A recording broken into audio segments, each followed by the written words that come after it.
que tu puisses nous enseigner tes voies, nous communiquer ta parole, ta pensée, et que Jésus soit glorifié, Père.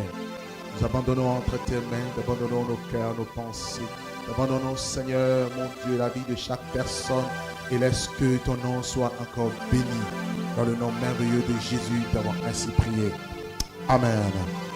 Amen. Je vous prie de prendre place dans la présence de Dieu. Salue ton frère de gauche et de droite. Dis-lui quelque chose de bon. Dis-lui une bonne parole. Je le salue. Dis-lui une bonne parole. Pose-lui la question, est-ce que ça va?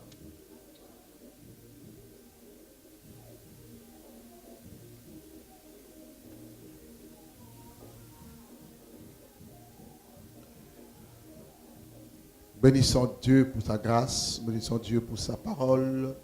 Nous avons démarré un enseignement le dimanche dernier sur comment guérir l'âme. Comment guérir l'âme. C'est le thème que nous avons commencé à exploiter depuis le dimanche passé. Et aujourd'hui, je suis convaincu par le Saint-Esprit que Dieu va nous faire du bien. Service technique, aidez-moi. Faites attention à des erreurs. Dieu va nous faire encore du bien aujourd'hui. Amen. Et nous avons parlé sur les maladies de l'âme. On a eu à développer un peu sur les maladies de l'âme. Et je vais continuer aujourd'hui sur, justement, dans la même lignée, pour parler des choses qui vont venir de l'extérieur pour blesser, pour apporter justement des blessures ou des problèmes au niveau de notre âme, au niveau de notre cœur, mais des choses qui viennent de l'extérieur. Amen. Amen. Je vous demanderai vraiment votre attention, s'il vous plaît. Alors, prenez avec moi un passage dans le livre de Jérémie, Jérémie au chapitre 15. Le livre du prophète Jérémie. Jérémie était un prophète qui avait beaucoup souffert, qui avait beaucoup pleuré. Il a beaucoup gémi devant la face de Dieu à cause des blessures qu'il avait endurées de la part de sa nation, de son peuple. Voyez-vous, Dieu l'avait suscité, il avait appelé, il était tout jeune et il fallait qu'il puisse apporter justement une parole à la nation. Et dans sa jeunesse, Jérémie pleure, Jérémie gémit, Jérémie dit à Dieu, non, je ne peux pas le faire parce que je suis un enfant.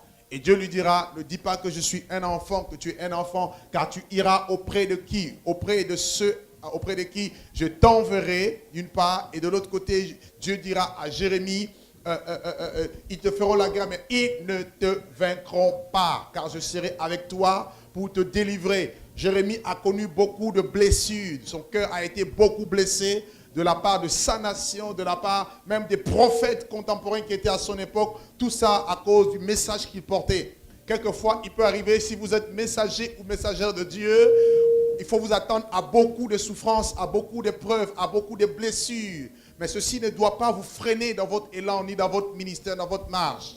Car Dieu se chargera toujours de soigner la blessure, de guérir la plaie pendant la marche. Alléluia. Alléluia. Service technique, s'il vous plaît. Alors, Jérémie chapitre 15, le verset 15 à 18, prenez avec moi. La parole de Dieu nous dit, « Tu sais tout, ô Éternel, souviens-toi de moi et ne m'oublie pas. Venge-moi de mes persécuteurs et ne m'enlève pas, tandis que tu te montres lent à la colère. Sache que je supporte l'opprobre à cause de toi. Je recueillis tes paroles et je les ai dévorées. Tes paroles ont fait la joie et l'allégresse de mon cœur, car ton nom est invoqué sur moi, Éternel, Dieu des armées. Je ne me suis point assis dans l'assemblée des moqueurs afin de m'y réjouir, mais à cause de ta puissance, je me suis assis solitaire, car tu me remplissais de fureur. Le verset 18, il dit, pourquoi ma souffrance est-elle continuelle? Pourquoi ma souffrance est-elle continuelle et pourquoi ma plaie est-elle douloureuse et ne veut-elle pas se guérir? Serais-tu pour moi comme une source trompeuse, comme une eau dont on n'est pas sûr? Le thème de ma prédication ou de mon enseignement ce matin, c'est pourquoi ma souffrance est-elle continuelle? Telle est une question. Pourquoi ma souffrance est-elle continuelle? Amen. Je vous ai parlé un peu des maladies de l'âme. Je vous ai pris quelques passages, quelques textes dans la parole de Dieu. Prenons commençant même par le livre de Jérémie, chapitre 29, où Dieu dit, car je connais que les projets que j'ai formés sur vous, projets de paix et non de malheur, pour vous donner un avenir et de l'espérance. Nous avons vu que Dieu a des projets de paix pour ses enfants. Et Dieu veut que ses enfants soient dans la paix, dans la joie. Et quand les maladies interviennent, quand l'âme est blessée, est brisée ou est malade, on perd la paix, on manque la paix et on manque la joie, voyez-vous. Et on ne rentre pas dans le projet de Dieu, on ne rentre pas dans la vision que Dieu avait au préalable pour chacun de nous. Il dit projet de paix, c'est-à-dire de paix sans trouble et non de malheur, voyez-vous, pour vous donner un avenir et de l'espérance, pour que vous soyez en paix, que vous vous réjouissez dans l'Éternel qui vous a appelé, qui vous a créé. Dieu n'a pas créé l'homme pour que l'homme souffre. Alors j'aimerais que tout le monde le comprenne. Dieu ne nous a pas créés pour que nous souffrions. La souffrance est une conséquence du péché, du mal. La pauvreté, le malheur, la misère, tout ce que nous pouvons subir aujourd'hui. Voyez, tout ce qui endommage notre être, tout ce qui touche à notre vie, à notre esprit, à notre corps, vient du malin, car ceci est la conséquence du péché. Et je vous ai montré dans Jean chapitre 10 que Jésus dira que le voleur ne vient que pour dérober, égorger et détruire. Mais moi, je suis venu afin que mes brebis aient la vie, et la vie en abondance, la vie avec abondance. Donc, le voleur vient pour détruire le projet de Dieu, détruire ce que Dieu avait pour toi, pour moi, voyez, parce qu'il est malin, il est mauvais. Et lorsque Dieu lui donne une occasion, lorsqu'il a une opportunité qui lui est donnée, il te détruit. Et c'est ce qui se passe. Nous sommes tous la conséquence de la destruction du diable. C'est pour cela qu'il ne faut pas pactiser avec le diable, parce qu'il est mauvais, parce qu'il est méchant. Il faut au contraire venir à Jésus. Amen. Amen. Car lui il dit, moi je suis venu afin que mes brebis aient la vie, et la vie en abondance, la vie avec abondance. Là encore nous voyons la paix, les projets de grâce que Dieu a. Nous avons pris également un autre texte dans le livre de 3 Jean au verset 2, où Jean dit que, bien-aimé, je souhaite que tu prospères à tous égards et sois en bonne santé, comme prospère l'état de ton âme. Donc Dieu veut la prospérité, le shalom. Dieu veut la bénédiction de ses enfants. Dieu ne veut pas le malheur ni la souffrance, voyez-vous. Alors, nous avons vu dans le dernier texte que nous avons exploité, c'était dans Psaume chapitre 103, le verset 1er au verset 3, où David dit, mon âme bénit l'Éternel, que tout ce qui est à moi bénit son Saint-Nom, car l'Éternel est celui qui pardonne mes iniquités et qui guérit toutes tes maladies. Donc nous avons vu que l'âme aussi avait des maladies. Aussi bien que le corps est souvent affecté par des maladies, notre âme aussi est souvent affectée par les maladies. Et ces maladies sont souvent la cause de nos souffrances, des souffrances internes que nous cachons, que certaines personnes de l'extérieur ne voient pas, mais que nous avons au fond de nous. Et ceci se manifeste par beaucoup de choses. Et nous avons parlé de plusieurs maladies, nous avons déterminé, nous avons parlé du péché, la tristesse, l'angoisse, nous avons parlé de la langueur, de la détresse, nous avons parlé de toutes ces choses, les inquiétudes, de la colère. Vous savez, quelques personnes vivent tellement dans la colère, elles ont une vie où elles entretiennent la colère. Et quand vous grattez bien dans leur vie, c'est la conséquence de beaucoup de blessures, beaucoup de déceptions. Et aujourd'hui, je vais continuer. Aujourd'hui, je nous parlerai justement, comme je vous ai dit, le thème c'est pourquoi ma souffrance est-elle continuelle? Amen. Alors, le premier point que je vais aborder, d'abord, quelles sont les origines de nos maladies? Pourquoi est-ce que nous sommes souvent malades? Quelles sont les causes ou encore les origines de nos maladies? Alors, premièrement, vous pouvez prendre déjà dans Jean chapitre 9. Jean chapitre 9, le verset 1er à 2. Jean chapitre 9, le verset 1er à 2. Un jour, Jésus arrive et on lui présente un homme qui était aveugle né de naissance. Et on lui pose la question, qui a péché pour que cet homme se retrouve aveugle? Est-ce lui ou ses parents? Jésus dira non, ce n'est pas lui ou ses parents qui ont péché, mais c'est afin que les œuvres de l'Éternel soient manifestées. Donc par là, nous comprenons que nous avons plusieurs types ou plusieurs sources de nos problèmes ou de nos maladies, de nos souffrances. Quelquefois, ça peut être nos parents, quelquefois, ça peut être nous, quelquefois, ça peut être Dieu lui-même qui peut être à la base. Mais je ne parlerai pas des blessures que Dieu lui-même inflige, parce que Dieu aussi blesse. Mais quand il blesse, il guérit. Il le dit dans Deutéronome au chapitre 32, si vous le lisez à la maison.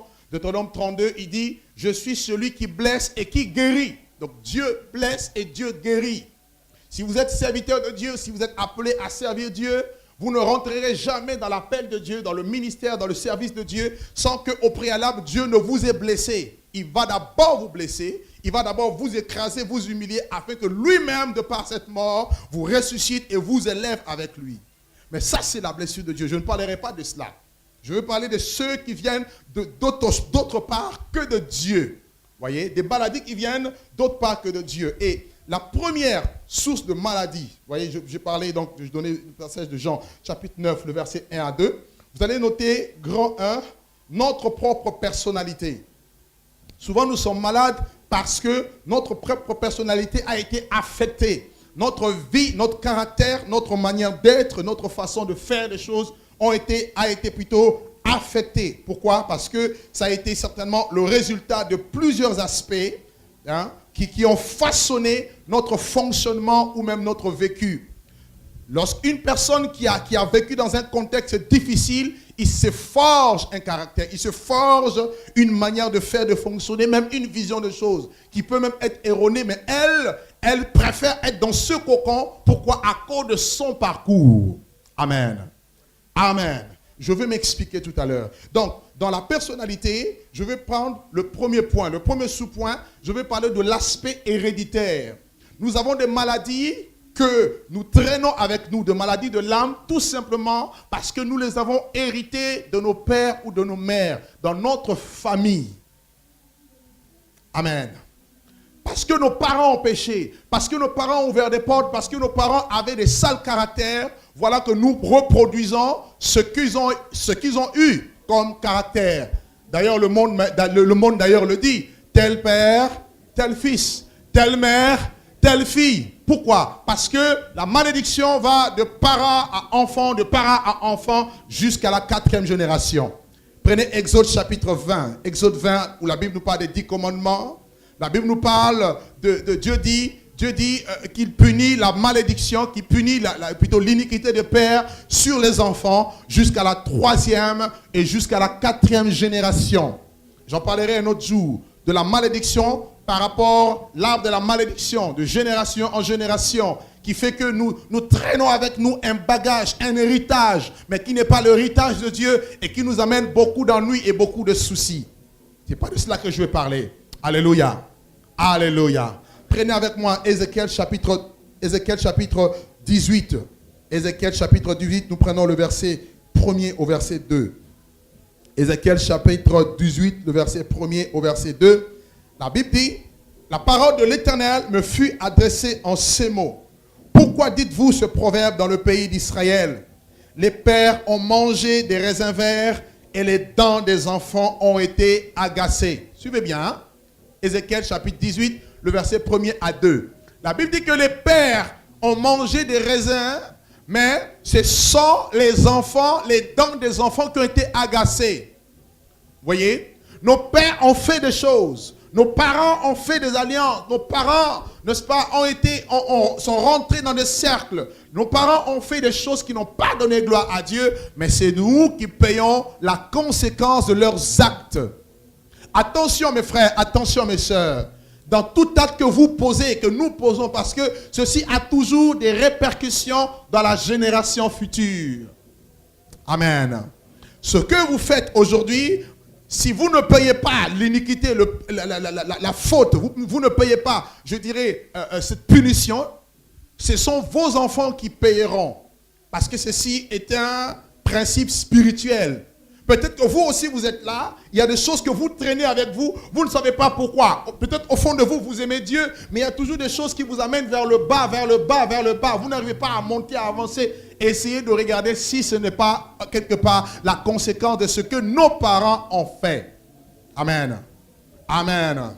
Donc ça, c'est une première cause de maladie. Vous allez voir un père qui est colérique, l'enfant colérique. Une mère qui aime allumer le feu avec le feu de la jalousie, l'enfant aussi jalouse. Pourquoi? La jalousie est une maladie. Quelqu'un qui est guéri au niveau de son âme n'a pas besoin d'être jaloux. Un jaloux se dit, pourquoi lui et non moi? Mais si tu es guéri, tu sauras que toi-même, tu as du prix aux yeux de Dieu. Toi-même, tu as de la valeur, tu as quelque chose de précieux que Dieu t'a donné. Je n'ai pas besoin de t'envier. Alléluia. La jalousie, c'est la conséquence de l'envie. Ah, je ne veux pas que l'autre soit béni. Alors pourquoi lui? Pourquoi elle? Pourquoi lui? Pourquoi lui doit prêcher? Pourquoi elle doit servir Dieu? Pourquoi elle doit avoir beaucoup d'argent? Pourquoi ceci? Et qu'est-ce qui tue nos pays? Qu'est-ce qui tue nos nations? Surtout l'Afrique. Qu'est-ce qui tue l'Afrique? C'est le problème de la jalousie. Est-ce que vous savez qu'en Afrique, quelqu'un peut vous bouffer, vous manger par la sorcellerie, tout simplement parce que vous avez acheté de nouvelles paires de chaussures? Alléluia! Il y en a qui rigolent. On a fait une délivrance d'un jeune frère, à l'époque, il y a 12 ans de cela. Un esprit humain parlait dans lui. Il disait, il est venu se marier en Afrique et moi je suis sa tante. Je lui ai envoûté parce que le jour de son mariage, il ne m'avait pas donné le poisson fumé. Donc à cause du poisson fumé, je suis rentré en lui. Donc à cause du poisson, vous envoûtez quelqu'un, vous tuez quelqu'un. La jalousie. Est-ce que vous comprenez? Et vous voyez beaucoup de personnes aussi comme ça, même dans l'église. Aujourd'hui, les terrains favoris de la jalousie, c'est l'église aujourd'hui.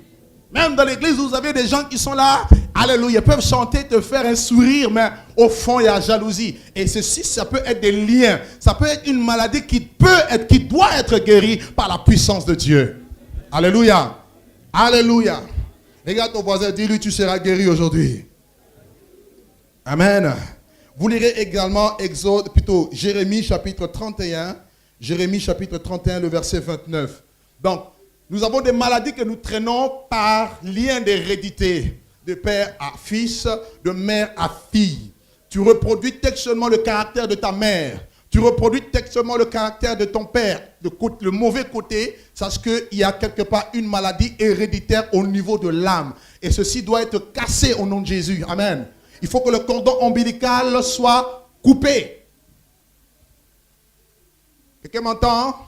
Que le cordon ombilical soit coupé. Dans telle famille, on dit non. Dans telle famille, il y a un lien de colère. Dans telle famille, il y a un lien de célibat. Dans telle famille, il y a un lien de ceci, lien de cela. Tout ça, c'est au niveau de l'âme. Que Dieu puisse nous délivrer. Amen. Donc, il faut briser ces choses dans la prière. Et vous-même, vous devez rentrer dans une phase de délivrance personnelle. Une autodélivrance pour que vous vous dégagiez de ces choses. Moi, par exemple, dans ma famille, il y a un lien de polygamie, je le sais, vous voyez. Et tous les jours, je combats ce lien, même si dans ma personnalité, je n'ai jamais aimé des femmes. Mais je sais, comme c'est un lien qui est dans la famille, si je ne fais pas attention, ceci peut arriver. Donc, qu'est-ce que je fais? Je combats ce lien chaque jour. Tu dois connaître les esprits qu'il y a dans ta famille pour les combattre. Peut-être un lien de mort, un esprit de mort, les gens n'arrivent pas à atteindre un âge avancé. Peut-être que c'est beaucoup de choses qui peuvent arriver. Alléluia. Alléluia. Parce qu'il y a des blessures aussi, j'en parlerai tout à l'heure, qui viennent du fait que dans votre vie, vous avez perdu un être cher. Il y a des personnes qui ne se relèvent jamais d'une blessure, tout simplement parce qu'ils ont perdu leur père, leur mère, ou même un enfant, ou même un proche dans la famille. Donc cette blessure reste profonde. Vous pouvez tout faire pour aider la personne, mais tant que la blessure n'est pas guérie, la personne ne pourra pas avancer. Et le problème de la guérison de l'âme est aussi important. Pourquoi? Parce que si l'âme n'est pas guérie, l'esprit aussi, en fait, votre esprit ne pourra pas prospérer. Vous allez traîner comme une mort spirituelle de manière permanente. Et on le voit aussi. Un jour ça va, un jour ça ne va pas. Un jour on est tout feu, tout flamme. Un autre jour, bon, la vie chrétienne, je suis fatigué. Arrêtez-moi un peu vos histoires. Pourquoi? Parce que quelque part il y a des maladies au niveau de l'âme. Amen. Amen. Amen. Ça c'est une parole très très importante. Alors, deuxième point, deuxième aspect. Je parlais de l'aspect héréditaire. Il y a aussi l'aspect personnel. Un aspect personnel, c'est-à-dire par rapport aux conséquences subies directement par des actes posés. Il y a des blessures, il y a des maladies qui viennent dans l'âme, tout simplement parce que toi-même, tu as posé des actes. Et là, vous le voyez dans le livre toujours d'Ézéchiel, chapitre 18. Prenez avec moi le verset 4. Ézéchiel 18, le verset 4. La Bible dit, « Voici, toutes les âmes sont à moi. L'âme du Fils comme l'âme du Père. L'une et l'autre sont à moi. L'âme qui pêche, c'est celle qui mourra. » Amen. L'âme qui pêche, c'est celle qui mourra. Donc nous voyons, mis à part le fait que les parents ont mangé des raisins et les dents des enfants ont été agacées, il y a aussi le fait que tu traînes avec toi des maladies parce que toi-même, tu as ouvert des portes. Toi-même, tu as péché. Et laissez-moi vous dire, le péché est la voie par excellence de toute forme de maladie, aussi bien spirituelle que les maladies de l'âme, que les maladies physiques. Amen. Et lorsque vous avez péché, il ne faut pas devenir victime. Aujourd'hui, il y a un mal qui ronge les chrétiens, c'est quoi? Le chrétien, il a mal fait. Il est tombé dans le péché, alors que la solution du péché, c'est la repentance. On veut chercher un bouc émissaire, le responsable de ton acte. Il faut arrêter ça. Amen. Est-ce que tout le monde m'entend? Je dis, il faut arrêter ça. La Bible dit, si nous confessons nos péchés, il est fidèle et juste pour nous les pardonner et pour nous purifier de toute iniquité. Si tu as commis un acte qui devant Dieu est reprochable, répréhensible, ce qu'il faut faire, c'est venir avec humilité. Lisez Psaume 50, Psaume 51, la vie de David. Lorsque David, Nathan est venu le voir et lui dit que c'est toi qui es cet homme qui a tué Uri à cause de sa femme Bathsheba, David n'a pas cherché de justification. David n'a pas dit, bon écoutez, bon tu vois Dieu. Non, il s'est dit, j'ai péché contre Dieu. Il endosse la responsabilité et il se couche sous la poussière. Il réclame la miséricorde de Dieu. La Bible déclare que celui qui cache ses transgressions ne prospère point. Mais celui qui les avoue et qui les délaisse obtient miséricorde. Il faut avouer un péché. Il faut d'abord reconnaître que tu as péché. Alléluia. Alléluia. Il y a des personnes qui ont péché, mais il faut toujours trouver la raison, une cause à leur péché. Quelqu'un tombe dans l'impudicité. Non, c'est à cause du frère que je suis tombé dans l'impudicité. Excusez-moi, on ne commet pas l'impudicité seul, on commet à deux. Quelqu'un m'entend? Est-ce que quelqu'un m'entend? Non, ce n'est pas de ma faute, de toute façon. Non, c'est ta faute. Il ne faut pas se justifier. Tu as mal fait, tu endosses, tu dis non, là j'ai mal fait. Et quand c'est comme ça, l'humilité, on reste dans l'humilité car l'humilité précède la gloire. Amen. Et une fois que vous acceptez votre péché, une fois que vous le reconnaissez, vous vous repentez, Dieu commence déjà à guérir. Mais tant que vous vous victimisez, vous n'accéderez jamais à la guérison. Parce que c'est la faute des autres et non votre faute. Ah non, moi je suis pur. Moi c'est une bouteille blanche. Il n'y a aucune tache en moi. Tu resteras blessé éternel.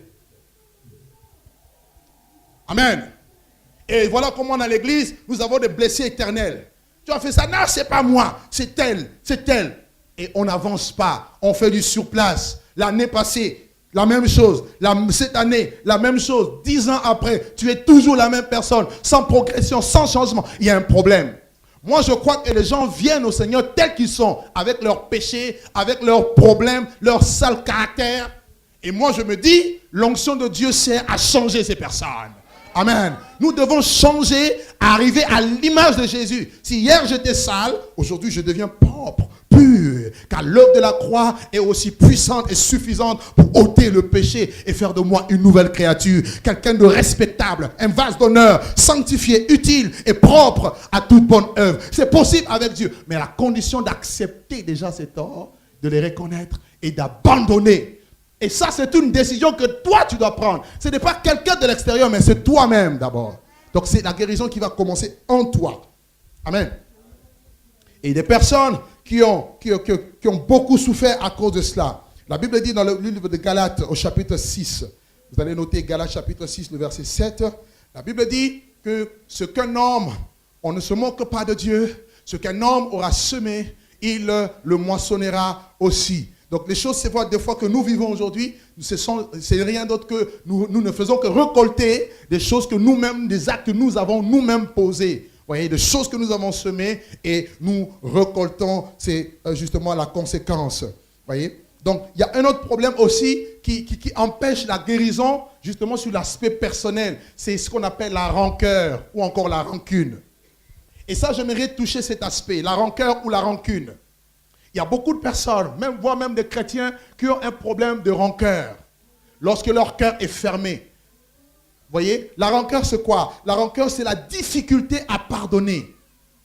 Ou encore à oublier le mal. Vous avez du mal à pardonner et vous avez du mal aussi à oublier le mal qu'on vous a fait ou le mal que vous avez subi. Et pour savoir que vous avez la rancœur, dans toutes les conversations, vous rappelez les mêmes choses. Celui qui rappelle le péché divise ou excite les colères. Amen. Lorsqu'on pardonne, on oublie. Alléluia. Est-ce que quelqu'un m'entend? Lorsqu'on pardonne, on oublie. On ne va pas répéter la même chose dans toutes les conversations. T'as vu, il m'a fait ça. T'as vu. Ça veut dire que tu as un problème de rancœur ou de rancune. Voyez? Parce que tu as du mal à pardonner et tu as du mal à oublier le mal qu'on t'a fait. Entre nous, qui pouvait se plaindre de l'autre? C'est Jésus. Combien de mal qu'on lui a fait? Même en tant que chrétien, combien de fois tu pêches? Mais à chaque fois quand tu viens, tu demandes pardon, il te pardonne. Amen. La raison pour laquelle tu dois aussi pardonner. Tu dois pardonner à ceux qui t'ont fait du mal. Si tu as subi le mal, tu dois pardonner. Et si toi-même tu as fait du mal, tu dois demander pardon. Telle est la parole de Dieu. Et attention, le pardon, ce n'est pas lié à l'âge. Parce que dans la culture africaine, c'est que les enfants qui doivent demander pardon aux grandes personnes. Et jamais l'inverse. Et ça, c'est diabolique. Dis à ton voisin, tu dois être délivré de cela. Touche-le, dis-lui, tu dois être délivré de cela. Je peux être âgé, plus âgé que toi ou moins âgé que toi. Si je t'ai fait du mal, je me dois de m'humilier et de vous demander pardon. Vous vous rendez compte, moi en tant que responsable, en tant que serviteur de Dieu, homme de Dieu, les personnes quand ils viennent me voir, même pour se plaindre de gens, je leur demande pardon. Pardon. Mais on a du mal aujourd'hui. Quelqu'un a chanté, c'est un petit mot, pardon. Mais pour que ça sorte, difficile. Vrai ou faux?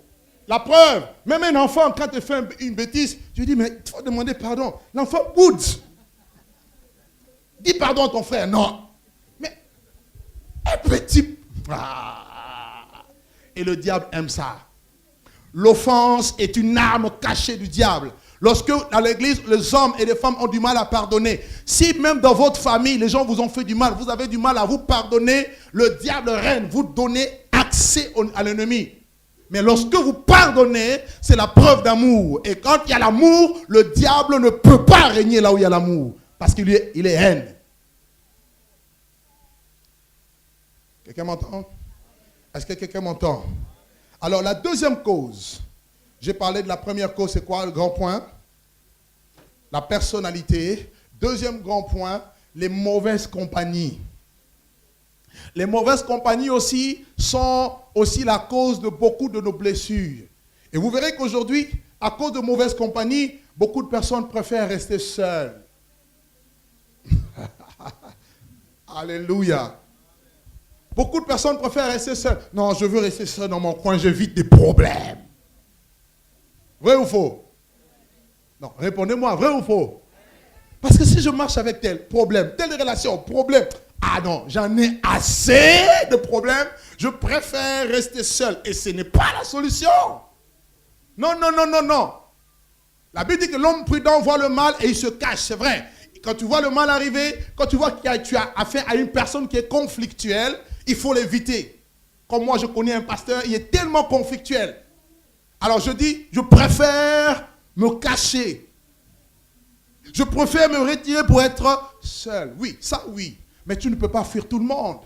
Autrement dit, quitte la terre, va au ciel. Mais tant que tu es sur terre, tu auras toujours des problèmes. Amen. Quelqu'un m'entend? Il y a des problèmes, vous savez, il y a des problèmes. Vous pouvez être quelqu'un qui évite des problèmes, mais les problèmes vous poursuivent. Ah oui? Toi, tu es quelqu'un qui n'aime pas le problème, mais le problème te dit non, tu vas où? Je te suis, je suis collé à toi. Tu ne peux pas fuir la terre. C'est pour ça que la parole nous demande de nous supporter les uns les autres, de nous pardonner réciproquement et de nous aimer les uns les autres. Le seul commandement de Jésus à l'église, ce n'est pas fait de miracles. Les miracles accompagnent la parole. Le commandement de Jésus, c'est aimez-vous les uns les autres. Et c'est ce commandement-là que nous avons du mal à mettre en pratique. Aujourd'hui, l'amour disparaît. Jésus l'a dit, parce que l'iniquité se sera accrue, l'amour du plus grand nombre se refroidira. Tel est le cas aujourd'hui. Amen. Amen. Oh, que Dieu soit béni. Non, elle m'a tellement fait du mal, elle m'a tellement trop blessé. Alors, plus jamais, je ne veux plus qu'elle dégage de ma vue. Excusez-moi de l'expression. Qu'elle disparaisse.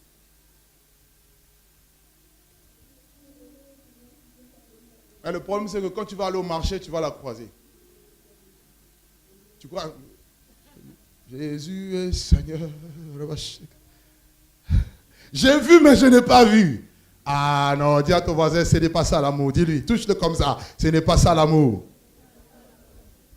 Les mauvaises compagnies. L'homme est un être social.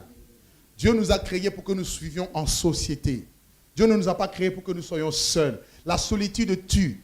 Regardez, quand Adam a été créé, c'est Dieu lui-même qui a dit, il n'est pas bon que l'homme soit seul. Ce n'est pas Adam, c'est Dieu. Voyez, c'est pour dire que nous sommes appelés à vivre dans une relation, donc nous vivre en relation avec d'autres personnes. Mais il faut choisir ses compagnies. Il faut choisir ses amis. Amen. Amen. Souvent, nous pleurons souvent parce que nous faisons de mauvais choix d'amis. Voyez, il est important de choisir ses amis. Il y a des critères de choix. C'est très important. Amen. Amen. Il ne faut pas rentrer dans des relations qui vont se solder à des échanges de paroles ou avec des comportements blessants, des insultes, voyez, la bagarre ou encore des humiliations. Il y a des personnes avec qui, quand vous entretenez une relation, vous lui dites tout. Je partage avec tout, même mes secrets. Et le jour où j'ai un problème avec toi, la personne utilise le secret pour m'attaquer. Alléluia. Ça, ce n'est pas l'esprit de Dieu. Dis à ton ami, c'est la sorcellerie. Dis, c'est la sorcellerie. Je t'ai confié mes secrets. Maintenant, parce qu'il y a un front entre nous, ça Déborah, tu vois, non? Si tu oses, j'ai le dossier. Maintenant, toi aussi, il y a aussi des pasteurs comme ça. Ils connaissent un peu le dossier de tout le monde. Et si le jour où tu veux lui parler, il dit, toi, tu veux parler? Tu veux que je... Toi-même, tu dis, bon, non. Alléluia. Tu restes toi-même dans le silence, quoi. Hein? Le silence absolu. Tout simplement parce que si tu oses, voilà quoi, il va lâcher le morceau et tu ne veux pas que la vie passée soit divulguée. Ce n'est pas bon. Le livre de Proverbes nous défend de divulguer le secret d'un ami. C'est interdit. Ce n'est pas parce que tu m'as fait du mal que je vais profiter de ce mal-là pour te descendre, t'humilier à cause du secret que tu m'as livré. Ce n'est pas bon. Et si vous êtes serviteur de Dieu, servant de Dieu, ne le faites jamais. Ça perd votre crédibilité. Vous perdez votre crédibilité et la confiance des autres vis-à-vis de vous. Les gens ne vous confieront plus de secrets. Alors qu'un homme de Dieu, c'est comme une source de restauration. Comme un père, une personne auprès de qui on peut retrouver la restauration. Amen. Un berger. Jérémie 3,15 nous dit, je vous donnerai des bergers selon mon cœur et ils vous paîtront avec intelligence et sagesse. Or, le berger que nous sommes appelés à être, nous devons ressembler à Jésus qui est le berger par excellence. Quand David pouvait dire, l'Éternel est mon berger, je ne manquerai de rien. Il me conduit dans le vert pâturage. Il restaure mon âme. Un berger doit savoir restaurer l'âme blessée. Un berger doit savoir relever quelqu'un qui est tombé. Un berger doit avoir l'amour. Même quand on lui fait du mal, il doit encaisser pour aider l'autre à être debout et à continuer la marche vers le royaume des cieux. Et non à casser, à détruire, à briser. Ça, c'est le berger insensé. Qui n'a un mercenaire, qui ne prend pas la peine des âmes. Amen. Amen. Oh, que Dieu nous aide. 1 Corinthiens chapitre 15, verset 33 nous dit, les mauvaises compagnies corrompent les bonnes mœurs. Il faut bien choisir sa compagnie. Parce que tu peux traîner avec une personne qui parle beaucoup. Une personne qui divulgue le secret. Attention, c'est très dangereux. Une personne qui calomnie. Beaucoup de personnes sont victimes de maladies de l'âme. Pourquoi? Elles ont été tellement sujettes à des calomnies. Vous n'avez rien fait, on invente des histoires sur vous. On conçoit toute une affaire contre vous pour vous nuire, pour nuire à votre réputation. Excusez-moi, il y a il n'y a pas quelque chose de plus valeureux que la réputation d'une personne. Proverbe le dit, Ecclésiaste le dit, la réputation vaut mieux que l'argent, vaut mieux que l'or. Vous prenez aujourd'hui, vous salissez, vous gâchez la réputation de personne, c'est pas bon. Amen. Amen. Il faut se préserver de toutes ces choses, les mauvaises compagnies. Il y a aussi les mauvais comportements. Combien de personnes aujourd'hui sont blessées dans leur âme à cause des comportements? Moi, je vois même dans l'église, j'ai beaucoup de plaintes. Des comportements, des mauvais comportements. On se pose la question, même lui, même elle se comporte comme ça. Il faut faire attention parce que nos comportements peuvent aussi blesser les autres.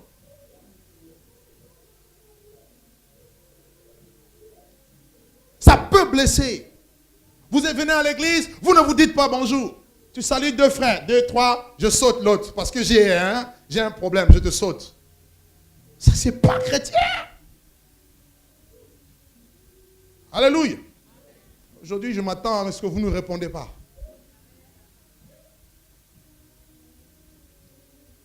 Je salue le frère, je salue la sœur. Non, lui non. Ça va ma sœur. Et il y a des hommes faibles. Vous savez la réaction des hommes faibles? Non. Dans cette église, il n'y a pas l'amour. Je quitte l'église. Et l'âme se retrouve dans le monde. Tu es responsable du sang de cette âme-là. C'est pour cela que nous devons avoir des bons comportements en tant que chrétiens. Être chrétien ne veut pas dire être impoli. Quelqu'un m'entend? Être chrétien ne veut pas dire parler mal aux gens. Non, non, non, non, non, non, non, non. Ce n'est pas parce qu'on est chrétien ou on est responsable qu'on doit mal parler aux gens. Non, non, non, non. Paul dit à Timothée, ne réprimande pas rudement le vieillard. Exhorte-le comme un père. Aujourd'hui, nous sommes devenus, dans l'église, nous voyons des impolis sous couvert de la prophétie. Rababa, sanda, baba, korobo. Tu es là et tu deviens impoli et tu te caches derrière la prophétie. Attention, mettons la prophétie de côté, on va régler le problème d'impolitesse. Au nom de Jésus. Sinon, on te renvoie au banc de l'école. Va apprendre les béabas de la politesse. Quand on est devant une personne, bonjour. Apprenez à dire bonjour. Il faut apprendre ça à l'église. Il n'y a pas d'amen aujourd'hui. Gloire à Dieu. Alléluia. Les mauvais comportements, ça amène des déceptions. Voilà comment on est dans les églises. Il y a des gens qui viennent pour chercher Dieu. Il y en a qui sont déçus. Et il faut arrêter ça. Ça blesse. Et si moi je blessais quelqu'un ici, je vous demande pardon, genre de passage. Dis à ton ami, il te demande pardon. Dis-lui, il t'a demandé pardon.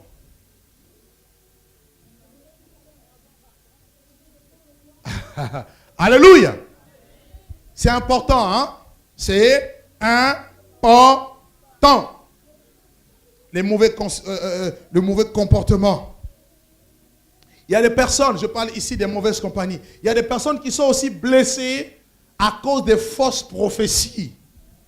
Est-ce que vous savez que les fausses prophéties blessent aussi les âmes? Hein?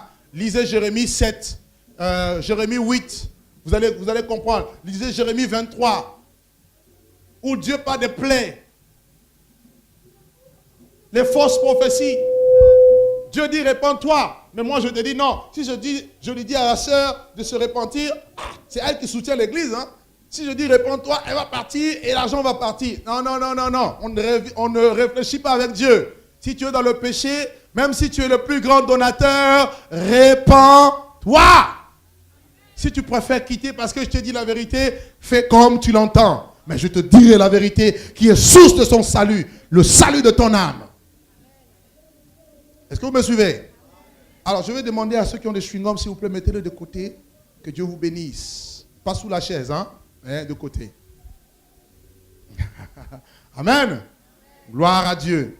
Les fausses prophéties, ça blesse. Au temps de Jérémie, Dieu disait à Jérémie que la captivité, Babylone va venir et va détruire la nation. Et il y a eu des faux prophètes qui se sont levés, notamment Sédécias. Il dit non, non, non, non, non. Ce que Jérémie prophétise, c'est du mensonge. Voilà, vous allez prospérer, la prospérité. Alors que le péché amène la captivité, le péché amène les déceptions, beaucoup de choses. Alors, il y en a même qui ont frappé Jérémie à la joue. Mais le peuple d'Israël a été blessé. Pourquoi? À cause des fausses prophéties. Faisons attention. Combien de personnes rencontrons-nous? On m'a prophétisé. Une femme m'a dit, on m'a prophétisé de donner ma maison. Elle a vendu sa maison, elle a tout donné. Elle se retrouve aujourd'hui à la rue. Tu dis, mais il y a un problème. Il y a un problème quelque part. Amen. Amen. Est-ce que vous savez que dans la prophétie, il y a 3 sources de prophétie? Il y a des prophéties qui viennent de Dieu, il y a des prophéties qui viennent de la chair et des prophéties qui viennent de Satan avec l'esprit de Python. Il y a des gens, quand ils te regardent, il a vu que ton visage aujourd'hui n'est pas bien. Donc forcément, et ça c'est la chair quoi. Il commence, l'esprit de Dieu me dit tant. Alors que ce n'est pas l'esprit, c'est lui qui a regardé et il a réfléchi. Et ça tue. Parce que la prophétie de Dieu, elle peut être violente, elle peut même blesser quelqu'un. Mais dites-vous que tout ce qui vient de Dieu est toujours source de salut. Toujours. Parce que Dieu ne détruit personne. Au contraire, Dieu sauve. Ça va? Ça va? Tout le monde me suit? Gloire à Dieu. Il y a des choses aussi qui blessent aujourd'hui, c'est quoi? Des déceptions. Vous êtes parti vous confier à un homme de Dieu. Et voilà que cet homme de Dieu vous a déçu, a divulgué vos secrets. Et la Bible dit dans Jérémie chapitre 17, au verset 5 à 6, il dit, maudit soit celui qui se confie dans l'homme, qui prend la chair pour appui et qui détourne son cœur de l'Éternel. Donc, Dieu ne veut pas que tu prennes l'homme pour appui, mais Dieu d'abord. Mais la même Bible dit dans 2 Chroniques 20, confiez-vous en l'Éternel, vous serez affermis, mais confiez-vous aussi en ses serviteurs, les prophètes, vous réussirez. Alléluia. Je veux un peu m'arrêter là, 2 secondes. Il y a aujourd'hui un esprit de rébellion qui touche les chrétiens aujourd'hui, comme quoi, non, eux ils pensent que le Saint-Esprit va tout faire. Alors que, excusez-moi, le même Saint-Esprit qui a inspiré la Bible, c'est le même Saint-Esprit qui a établi aussi des ministères. Des prophètes, des apôtres, des docteurs, des pasteurs. Alléluia. Vous devez discerner quelle est la personne qui est devant vous. Est-ce qu'elle est de Dieu ou pas? Si une personne est réellement de Dieu, dites-vous que Dieu, s'il vous met en contact avec cette personne, c'est que votre bénédiction va transiter par elle. Sachez-le, c'est un principe biblique. Psaume 133 dit quoi? Qu'il est agréable, qu'il est doux pour les frères de demeurer ensemble. C'est comme l'huile précieuse répandue sur la tête d'Aaron, qui coule sur la barbe et sur les vêtements. Et la Bible dit, c'est là que l'Éternel envoie la bénédiction, la vie pour l'éternité. Il y en a qui passent à côté parce que les hommes les ont déçus et ils n'ont plus confiance aux serviteurs de Dieu. Tu as peut-être eu affaire à des faux serviteurs, mais parmi les faux, il y a des vrais. Discerne qui est vrai. Et si tu sais que tel est vrai, tu peux avoir, justement, mettre ta confiance en lui pour que lui aussi t'aide. Tel est le principe de Dieu. Parce que nous sommes un corps. Je vous donne mon exemple. J'ai travaillé avec une personne pendant des années. Ça s'est mal fini. Alors, quand je suis sorti de ce ministère, Dieu me confie la charge de commencer l'œuvre ici et aussi ailleurs. Je savais que dans le principe de Dieu, il ne faut pas commencer comme ça. Il y a besoin d'une autorité spirituelle qui va aussi prier pour toi, être aussi comme un repère et un modèle. C'est biblique ce que je dis.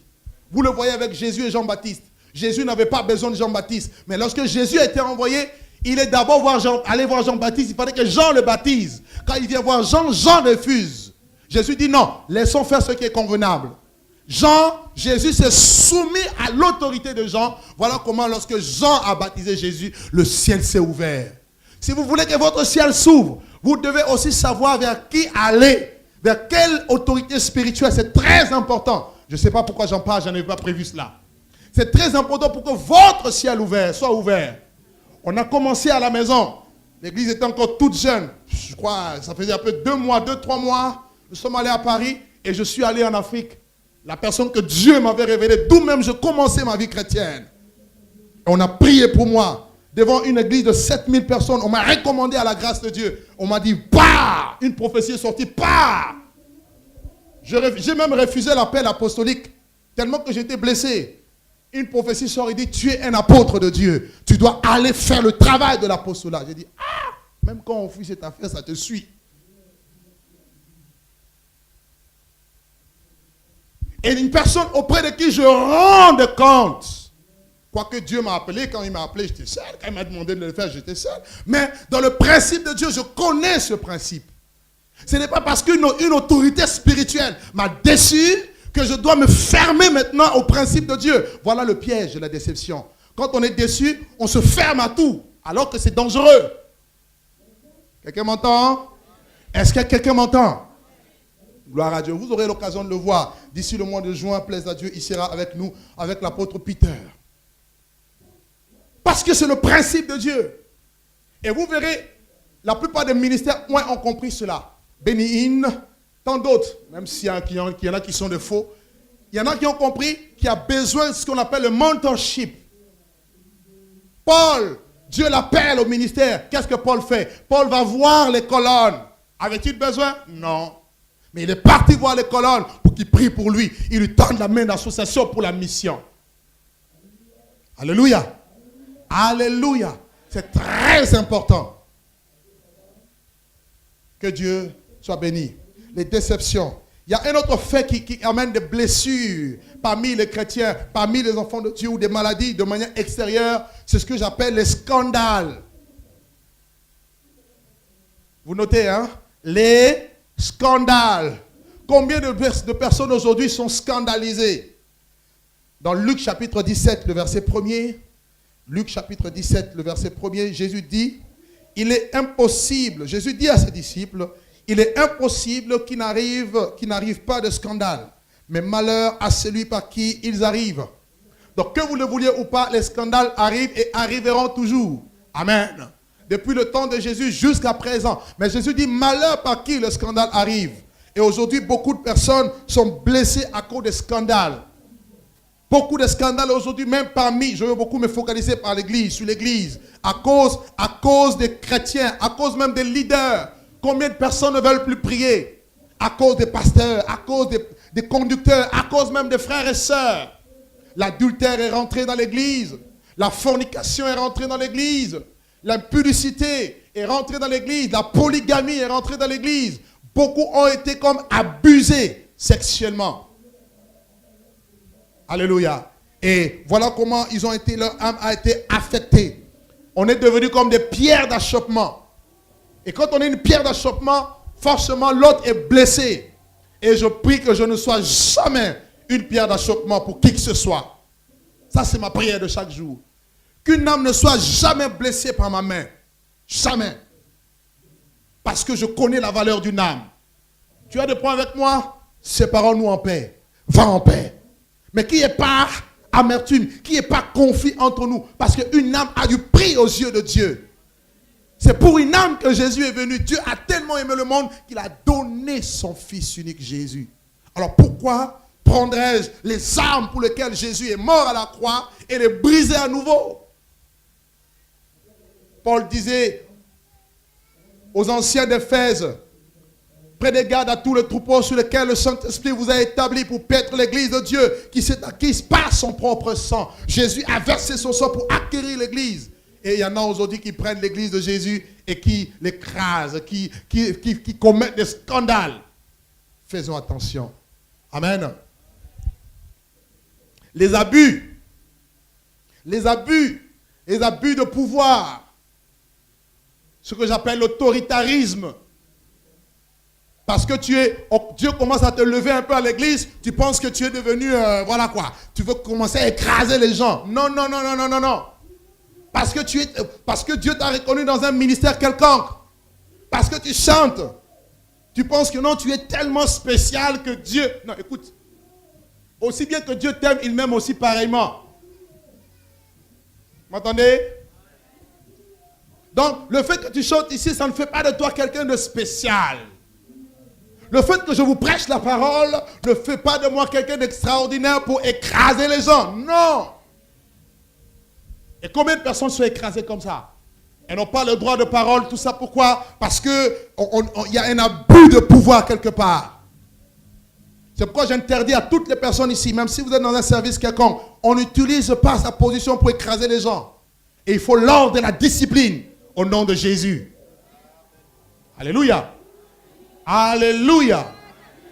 Gloire à Dieu. On va écraser les gens. On va marcher sur les gens. C'est dangereux. L'abus de pouvoir, l'autoritarisme. Combien de personnes sont abusées financièrement dans les églises? Oh, amen, amen, amen, amen. Et je connais beaucoup de chrétiens aujourd'hui qui ont du mal à semer dans l'œuvre de Dieu parce qu'elles ont été tellement abusées. Vrai ou faux? Tellement abusées, tellement abusées. On vous a tellement abusé. Oh, que Dieu nous garde, que Dieu nous pardonne, qui pardonne à l'église, qui pardonne à nous autres pasteurs qui avons abusé des enfants de Dieu d'une manière ou d'une autre. Car les abus refroidissent les personnes. Beaucoup ont été abusées et elles ont du mal maintenant à servir Dieu correctement. Elles ont du mal à soutenir l'œuvre de Dieu. Parce qu'on assimile l'œuvre de Dieu aux hommes. Et je veux dire à quelqu'un qui a semé dans l'œuvre de Dieu, même si tu avais été abusé, sache que toi tu l'as fait pour Dieu et non pour l'homme. Et parce que tu l'as fait pour l'homme, pour Dieu, Dieu se souviendra de toi. Quelqu'un ne m'a pas entendu. Je disais, Dieu se souviendra de toi.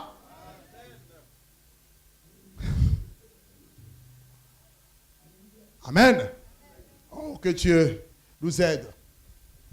Frère, voici toutes ces choses font partie des causes de nos maladies, de nos souffrances. Alors, laissez-moi toucher quelques points qui favorisent, je dirais, ou qui occasionnent les blessures dans la vie des enfants de Dieu, ou des maladies qui viennent de l'extérieur. Dimanche passé, je vous ai parlé des maladies intérieures, mais je veux parler même des maladies extérieures. Donc, indépendamment de vous, votre entourage, votre société, votre environnement, ça peut être à la famille, dans la famille, voire même à l'école, voire même au travail, voire même dans l'église, peu importe l'environnement dans lequel vous évoluez, mais les choses qui font que, inconsciemment, vous subissez des coups, des blessures, et par conséquent, vous devenez malade. Vous tombez malade sur le plan spirituel ou sur le plan de l'âme. Il y a beaucoup de choses que je vais essayer d'énumérer qui font que beaucoup de chrétiens aujourd'hui ont du mal à avancer avec Dieu. Et c'est grave. Amen. Je veux parler d'abord du problème de divorce. Le divorce dans les familles. Aujourd'hui, le divorce est rentré même dans les églises, où ce n'est plus un problème des leaders, voire même des chrétiens qui divorcent à tout vent, ça divorce. Et une étude a démontré qu'en France, 2 mariages sur 3, non plutôt, 2 mariages sur 5 sortent par un divorce, ici en France. Et sans compter aujourd'hui ce qu'on appelle l'union libre, aussi ce mariage entre 2 personnes du même sexe, qui est une offense devant Dieu. Et le divorce, frère, a des conséquences graves. Et aujourd'hui, le diable, il arrive à cogner la tête des gens. Pour divorcer, il faut au préalable que vous êtes mariés un jour, oui ou non? Vous êtes d'accord avec moi? On peut parler du divorce que dans le cas de 2 personnes qui ont été une fois mariées. Alors, qu'est-ce qui se passe le jour du mariage? Qui a déjà assisté à une mairie lorsque le maire célèbre le mariage? Tout le monde, non? Hein? Mademoiselle, tant, aimerez-vous prendre, monsieur tant? Comment encore? Aidez-moi un peu là. Pour époux? Oui, je le veux. Les Africains. Tout le monde acclame Jésus le Seigneur. Gloire à Dieu. Bon, là le maire essaie un peu de calmer l'atmosphère. Bon, monsieur tant, voulez-vous prendre mademoiselle tant pour épouse? Oui, on le veut. Tout le monde chante. Alors on vous déclare unis par le lien du mariage. Allez, bisous, bisous, tant. C'est les danses. Regardez l'amour qui se dégage le jour du mariage. Et quelques temps après, c'est la haine. Quelques temps après, c'est comme si je ne l'avais jamais connu. Frère. Alléluia. Et je dis à tous les gars ici, tous les frères ici, tous les couples mariés ici, pas de divorce. Au nom de Jésus. Ne venez pas me voir ici, non. Le Saint-Esprit m'a révélé que ma femme est sorcière. Je dis, tu vas la délivrer au nom de Jésus. Il fallait avoir la révélation qu'elle était sorcière avant le mariage. Maintenant, trop tard. Les fiancés, vous avez encore quelques mois pour renoncer ou aller à l'avant. Mais dès qu'on va dire c'est fini, pas de divorce ici au nom de Jésus. Pourquoi? Parce que le divorce fait des dégâts. Dans le divorce, déjà, non seulement que des familles, ça occasionne des blessures profondes. Le divorce affecte les personnes concernées d'abord. Une personne qui a été divorcée, je parle, si vous êtes là, vous avez connu cela, vous allez me donner raison. Une personne qui a été divorcée, elle reste en elle des séquelles. Et si jamais de ce couple-là, il y avait des enfants, vous allez voir que les enfants seront marqués. Et ça déstabilise la famille, ça amène le trouble. Voilà pourquoi il y a des enfants qui rentrent, qui tombent dans la délinquance. Voilà pourquoi il y a des enfants, vous allez voir des enfants qui rentrent vous allez les trouver dans la prostitution. Des fois, on se pose la question, mais pourquoi tel enfant est comme ça? Pourquoi tel enfant est comme ça? Généralement, c'est la conséquence des actes subis, par exemple, par leurs parents. Amen. Amen. Est-ce que vous me suivez? Vous ne me répondez même pas. Alléluia. Le divorce est mauvais. Et il y a beaucoup de personnes qui sont blessées à cause de problèmes de divorce. Leurs parents ont été divorcés ou ils ont eu, comment ce qu'on appelle là, mère seule. Vous voyez les mères célibataires là. Hein? La maman et en même temps la maman et le papa. C'est difficile parce que l'enfant a besoin d'une autorité masculine et de l'affection de sa mère. Les deux vont ensemble. Le cœur du père, ce n'est pas le cœur de la mère. Le père est souvent un peu, la mère est plus, voilà. Maintenant, la femme qui sera mère seule, ou je ne sais pas s'il y a aussi des pères seuls. S'il y a aussi des pères seuls, le papa veut faire et la maman et le papa. Mais ça ne marche pas parce que le papa n'a pas vraiment ce cœur tendre, affectif. Et voilà comment les enfants sont déstabilisés et les enfants grandissent avec ces problèmes. Ou encore, si ce n'est pas le problème de divorce, il y a des gens qui sont déjà divorcés, quoique ils sont encore dans le mariage. Parce que tous les soirs, c'est des coups. Ah, je vais la tuer. Et les enfants entendent. Ils savent que papa et maman se battent. Quelqu'un nous a raconté une fois un témoignage. On entendait un bruit. Ah, je vais la tuer, je vais la tuer. Et quand on arrive comme ça, on pensait que c'était l'homme qui battait la femme. En fait, c'était la femme qui allait tuer le mari. Parce que la femme était balèze, le mari était petit. Homme battu. Alléluia. Et ça affecte. Vous avez même dans les églises comme ça, il y en a, vous le voyez, sainteté à l'église, ça chante, ça danse, mais à la maison, bagarre. Le terrain, hein, que Dieu te bénisse, mon frère. La maison est des fois devenue comme un ring de boxe. On se demande, ils sont chrétiens ou ils sont crétins? Il y a un problème quelque part. Que Dieu nous garde. Amen. Amen. Je veux voir les gens qui sont mariés. S'ils levez la main. Tous les mariés, levez la main, s'il vous plaît. Ok, dites avec moi. Je garde mon mariage. Dis, je garde mon mariage. Au nom de Jésus. Les célibataires. Votre tour arrive. Allez, les célibataires, levez les mains comme ça. Tous les célibataires, levez les mains. Levez les mains, s'il vous plaît. Les célibataires, levez les mains.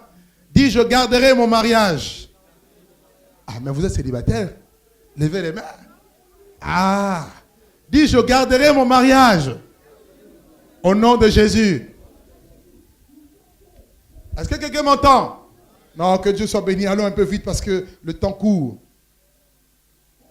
Il y a aussi des maladies de l'âme qui sont affectées, qui proviennent aussi, comme je disais tout à l'heure, lorsqu'on perd un être cher.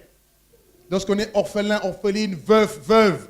Voyez, on traîne avec nous une blessure qui est là, mais que personne n'arrive à comprendre. Tu es là, tu es toujours dans l'angoisse, dans l'abattement, dans la tristesse. Pourquoi ma souffrance? Vous savez, quand un choc nous arrive dans la vie, quand on perd quelqu'un de cher, on se pose la question, pourquoi moi? Pourquoi moi? Pourquoi moi je dois souffrir? Pourquoi moi je dois essuyer toutes ces difficultés dans la vie? Ça amène des problèmes au niveau de l'âme. Alléluia. Et vous allez voir des personnes comme ça, elles ont du mal à adorer Dieu. Elles ont du mal à s'exposer à Dieu. Elles ont du mal à recevoir l'amour de Dieu. Elles ont du mal à servir Dieu efficacement. Parce que l'âme les réclame à chaque fois. Il y a comme un lien qui les attire toujours vers l'arrière. Vers l'arrière, ils ne peuvent pas percer bien comme il faut. Et il y a besoin de la guérison dans le nom de Jésus. Amen. Il y a des blessures aussi qui proviennent des abus. Dans beaucoup de familles aujourd'hui, il y a des abus sexuels. Il y a des personnes qui ont dans leur jeunesse été affectées par le viol, par exemple. Une fille qui a été violée dans sa jeunesse. Ça peut être par un étranger ou même par un parent proche, un cousin qui le viole. Vous allez voir qu'elle traîne avec elle, ces personnes, ces femmes, des blessures cachées et profondes. Au point même où il y en a qui peuvent répugner les hommes. Vous ne comprenez pas? À chaque fois que vous voulez traiter une relation avec une fille, la relation ne marche pas parce qu'à un moment donné, elle vous rejette sans le savoir. Pourquoi? Parce qu'elle traîne un problème de viol. Vous savez, violer une fille, c'est grave. C'est une atteinte à une personnalité, c'est-à-dire dans la profondeur même de la personnalité de la femme. Et ça amène des conséquences. Et vous avez des jeunes filles qui ont été violées, il y en a même qui ont du mal à en parler à leurs parents. Pourquoi? Se dit, personne ne me croira. Oui ou non? C'est pour ça, moi, dans ma discipline, comme j'ai des filles, je dis, aucune de mes filles va aller dormir ailleurs seule. Ah non. Parce que je sais ce qui se passe dans les familles. Je sais comment les démons rentrent par les viols. Je sais comment les esprits sorciers sont transmis par ces actes sexuels dans les familles. Veillez, si vous avez des filles, veillez, s'il vous plaît. Ne soyez pas naïfs. Aujourd'hui, nous sommes tellement naïfs, nous pensons que tout le monde est bon, tout le monde est gentil. Parce que la personne te sourit et te donne 20 euros, 100 euros. Tu dis, ah, elle est bien. Ah, continue. Le jour où ton enfant aura des traumatismes graves, tu n'auras que des yeux pour pleurer. Alléluia. Alléluia. Les viols. Beaucoup de filles ont été violées. Je connais une jeune fille qui est comme une de mes filles spirituelles, qui a été, oh mon Dieu, je me rappelle encore de ce jour-là. Elle traversait une forêt comme ça. Des hommes l'ont attrapée. Elles l'ont violée. Non, c'était horrible. Elles l'ont battue. Quand j'ai vu, j'étais plein de compassion pour elle. Et nous sommes allés voir un pasteur. Au lieu que le pasteur le console, le pasteur lui dit non, c'est parce que ton père est franc-maçon, voilà pourquoi on t'a violé. Vous vous rendez compte? C'est difficile. Il faut essayer de se mettre à la place de la personne pour essayer de réaliser l'ampleur de la blessure ou la profondeur de la blessure. Et chrétiens, nous devons avoir ce qu'on appelle la compassion. Aujourd'hui, c'est la compassion qui nous manque. Tu pleures seul. Tu as tes problèmes, tu es seul. Personne pour compatir à ta douleur. Et voilà pourquoi beaucoup de personnes souffrent et traînent leurs blessures. Pourquoi ma blessure plutôt ma douleur ne peut-elle pas se guérir? Pourquoi ma douleur est-elle continuelle? Je veux dire à quelqu'un ici, si tu as été victime d'un viol, il faut venir me voir, je vais prier pour toi. Dans le secret, bien sûr. Parce qu'ici, Dieu me montre, il y a 2 personnes, 2 jeunes filles qui ont subi cela. Je ne veux pas vous exposer, venez me voir après. Ça ouvre des portes terribles. Ça peut même vous affecter. Vous avez des personnes, quand elles rentrent dans le mariage, elles ont du mal à s'épanouir dans le mariage. Pourquoi? Parce qu'il y a quelque chose qui les rappelle. Vous savez, quand vous avez subi, c'est comme un traumatisme. À chaque fois que vous voulez même aller avec votre mari, vous avez ces images qui reviennent, ces images de violence. Sans votre consentement, on vous abuse sexuellement. Imaginez un peu. Et ça traîne des blessures. Alléluia. Alléluia. Gloire à Dieu. Combien de filles ont été violées par leur oncle, voire même par leurs parents. Des jeunes, dans votre jeune âge, vous avez subi des attouchements par exemple. Ça vous blesse. Vous avez des jeunes filles, par exemple, dans des familles. Vous pensez que non, ils sont entre cousins, cousines. Ils sont en train de jouer, mais ils sont en train de faire des choses. Ça affecte, ça touche. Il faut veiller à cela parce que votre enfant peut grandir avec de mauvaises choses et peut traîner un mauvais héritage, des blessures continuelles. Vous ne comprenez pas pourquoi l'enfant à l'école, l'enfant ne réussit plus à l'école. Pourquoi l'enfant a un trouble de comportement. Il y a des troubles de comportement qui proviennent de blessures. Parce que l'enfant a connu quelque chose de malsain. Et ça a affecté son intellect, son moral, ça a affecté son cœur. Et l'enfant traîne ces choses. On ne comprend pas pourquoi notre société aujourd'hui est livrée dans la pornographie, dans l'érotisme, dans toutes les mauvaises choses, dans l'homosexualité. Quand vous vérifiez bien, il y a eu des choses, des antécédents dans leur vie. Alléluia. Alléluia. Oh, que Dieu nous garde. Il y a aussi des blessures qui viennent. J'espère que vous notez tout ça. Hein? Des blessures qui proviennent des paroles dures. Si par exemple vous êtes parent, vous êtes là que pour dire des mauvaises paroles à vos enfants. Vos enfants vont grandir avec des mauvaises, avec des maladies dans l'âme. Je connais beaucoup de parents, parce qu'ils sont fâchés contre leurs enfants, ils vont commencer à dire des bêtises. Non, d'ailleurs, toi là, tu ne vas jamais réussir dans la vie. Comment veux-tu que l'enfant, par la suite, lorsque cet enfant grandit, que l'enfant réussisse? L'enfant traîne déjà une blessure dans son âme. Il y a comme un complexe d'infériorité qui est imprégné à la personne. La personne se dit non, la réussite c'est pour les autres. Moi je ne peux jamais réussir parce que mon père, ma mère me disaient je ne réussirai jamais. Faisons attention à nos paroles. Alléluia. Proverbe chapitre 18 nous dit, prenez avec moi Proverbe chapitre 18. La vie et la mort sont au pouvoir de la langue. La vie et la mort sont au pouvoir de la langue. Quiconque l'aime en mangera les fruits. Proverbe 18, le verset 20 au verset 21. Proverbe 18, 20 à 21. La vie et la mort sont au pouvoir de la langue. Arrêtez de dire des mauvaises choses aux autres. Il ne réussira pas.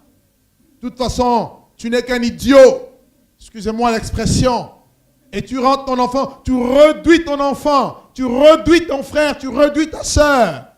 De toute façon, toi, dans l'œuvre de Dieu, tu n'iras jamais loin. Alors qu'avec Dieu, tout est possible. Il y a un sentiment d'incapacité qui naît. Alléluia. Oh, que Dieu nous garde. Vous avez des parents qui sont très sévères avec leurs enfants. Trop sévères. C'est bien d'être sévère, mais pas trop sévère. Alléluia. La Bible dit, il ne faut pas, ne ménage pas l'enfant, la verge à l'enfant. Un parent censé doit savoir corriger son enfant, éduquer son enfant. Mais il y a des parents aussi qui abusent. Moindre problème, moindre bêtise, tac, fessé. Moindre problème, tac, tac. Tu ne prends même pas le temps de parler à l'enfant, ni même d'expliquer pourquoi l'enfant a mal fait. Et l'enfant qui a été battu dans sa jeunesse, lorsqu'il devient grand, il devient rebelle. Et tu ne comprends pas pourquoi tu parles à ton enfant toujours dans la cité. Baggy, Yoman, tout ce que vous voulez. Alléluia. Parce que souvent nous sommes là, on ne comprend pas. Ah, homme de Dieu, je ne comprends pas. Mon enfant n'écoute plus. Il est dans la drogue, il est dans l'alcool, il est dans ceci. Qu'est-ce qui se passe? Mais peut-être que tu as été trop dur avec l'enfant. Peut-être que l'enfant n'avait pas le droit de voir aussi un peu ses copains. Toi, à la maison, c'est la prière. Matin, midi, soir. Priez, les enfants. Si les enfants ne viennent pas prier, vous êtes charnels. Alléluia. Moi, j'étais un peu comme ça. J'ai dit, pas de télé à la maison. Les enfants ne regardent pas la télé. Mais j'ai dit, mais s'ils ne regardent pas la télé, ils vont aller regarder ça ailleurs. Et ils vont regarder en secret. Quand ils vont regarder en secret, ils vont regarder des choses qui ne sont pas bien. Et ça va les détruire. Alors, mieux vaut les laisser, leur apprendre maintenant. Voilà, il faut faire ça, il faut faire ça, il faut éviter ça, il faut éviter ça. Alléluia. Tu responsabilises l'enfant. Quand une personne se sent responsabilisée, elle devient consciente. Voyez, elle se sent aussi valorisée. Oh, les chrétiens, on a du mal à valoriser les autres. Vrai ou faux? Même si vous ne me répondez pas. Toi là, tu ne réussiras jamais. Toi là, tu ne fais que... Je vais en arriver tout à l'heure. Ce n'est pas bien. Ça blesse. Il y a des personnes, comprenez que nous sommes différents. Tout le monde ne reçoit pas le coup de la même manière. Moi, tu peux me choquer, mais j'ai un électrochoc, j'ai un anti-choc là. Ça me protège. Mais il y a des personnes, lorsqu'elles sont blessées, elles ont du mal à se relever. Parce qu'on n'est pas pareil. Alléluia. Gloire à Dieu. Les mauvaises paroles, les insultes, les mauvaises actions, les méchancetés. Vous voyez, toutes ces choses, ce n'est pas bien. Et souvent, ça se manifeste aussi dans des familles où vous avez un enfant, comment on appelle ça? Un enfant indésiré, non désiré.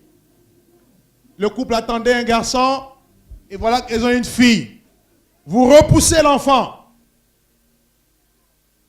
Est-ce que vous savez que dans un couple, par exemple, ne dormez pas, dans une famille, lorsqu'un enfant a été rejeté, est-ce que vous savez qu'un enfant sent le rejet dès qu'il est encore dans le ventre?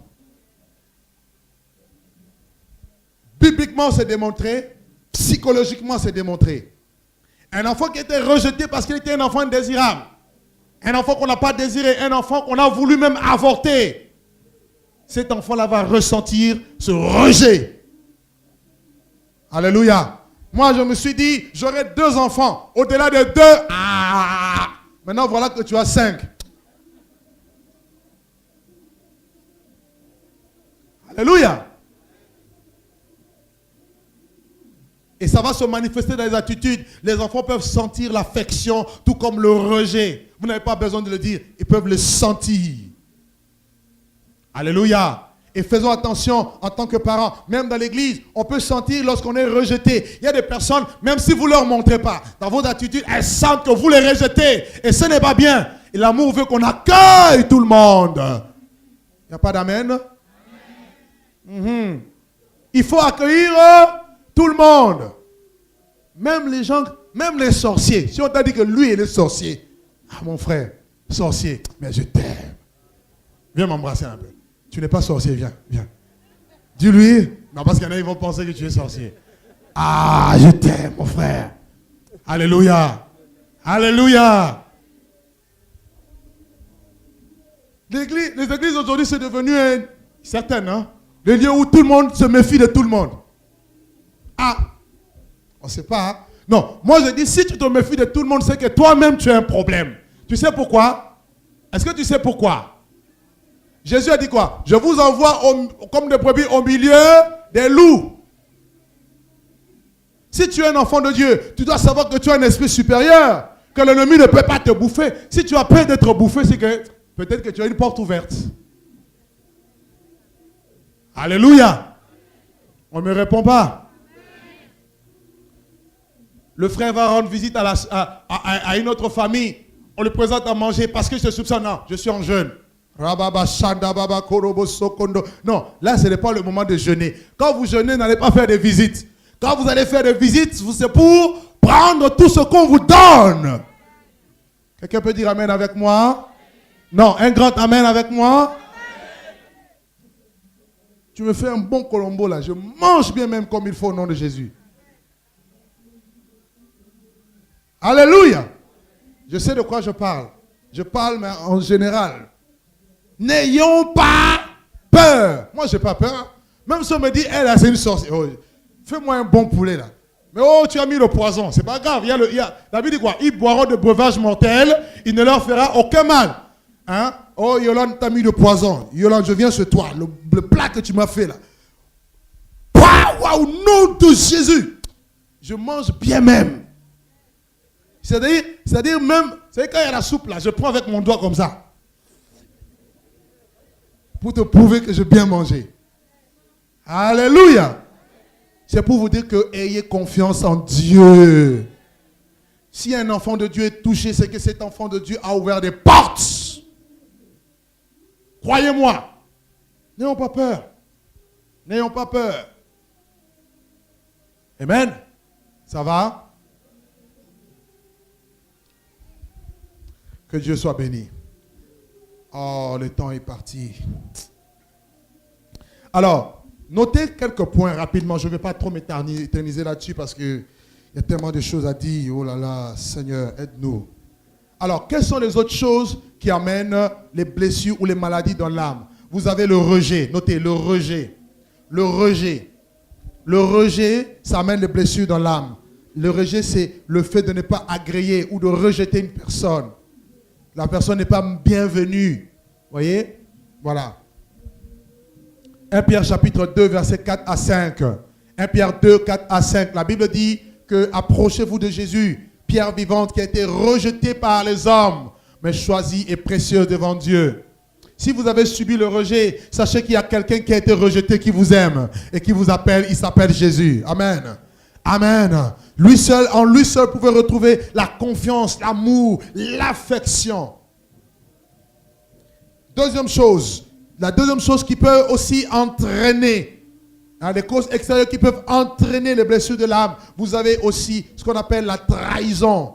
Oh, pourquoi ma souffrance est-elle douloureuse, continuelle? La trahison, une personne qui a été trahie, une personne qui a été la trahison, c'est comme un brisement. La trahison se définit comme un manque, le fait de manquer à une promesse, à un engagement. Voyez, lorsqu'on abandonne, on cesse d'être fidèle à une personne, on ne respecte plus un engagement. La trahison fait mal. Vous imaginez, vous êtes confié à quelqu'un, mais cette personne vous trahit, il trahit votre confiance. Oh, c'est très difficile. Vous savez, il y a quelque chose qui ne s'achète pas, c'est la confiance. La confiance ne s'achète pas. C'est pourquoi il faut tout faire en tant que chrétien, avoir toujours un bon témoignage. Amen. Préservez votre témoignage. Même si quelqu'un a des problèmes contre toi, toi fais tout pour préserver ton témoignage. Quitte à s'humilier pour demander pardon, de sorte que toi tu préserves ton témoignage. C'est très important. Le témoignage nous suit toujours. Suit. Alléluia. La trahison. Beaucoup de personnes ont été victimes de trahison et ont du mal à se relever parce que il s'est senti trahi par son mari, trahi par sa femme, trahi par son église, trahi par les enfants, trahi par un homme de Dieu. Ça amène beaucoup, justement, des maladies aussi au niveau de l'âme. Psaume 41, vous allez noter Psaume 41, le verset 10. Psaume 41, verset 10. Alléluia. Un autre point, c'est l'abandon. Lorsque vous vous sentez abandonné, lorsqu'on vous abandonne. Oh, aujourd'hui, le monde fait une sélection. Il faut être parmi les grands. Il faut avoir quelque chose d'extraordinaire pour être accepté par les autres. Et beaucoup de personnes se sentent justement abandonnées. Et l'abandon a souvent des conséquences. C'est-à-dire, on devient complexé. Soit on a un complexe de supériorité ou on a un complexe d'infériorité. Et je veux dire à quelqu'un ici, tu n'as rien à prouver à qui que ce soit. Amen. Tu n'as rien à prouver. Sois droit avec Dieu. C'est tout. Le plus important, c'est quand Dieu te recommande, quand Dieu t'approuve. Alléluia. Alléluia. Il y a des personnes pour être acceptées dans une société, ils sont prêts à faire même des pactes. Tu veux être accepté dans une boîte. Au jour d'aujourd'hui, il y a des boîtes, des entreprises. Si vous voulez grimper, vous voulez être accepté, même à votre petite valeur, on vous demande d'être homosexuel.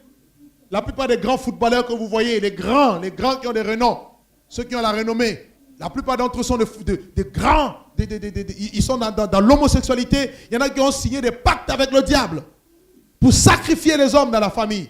Tout ça pour être reconnu, pour avoir la notoriété, le succès. Attention, le succès vient de Dieu. La Bible dit, à tes résolutions répondra le succès. Le succès ne vient pas des hommes, mais de Dieu.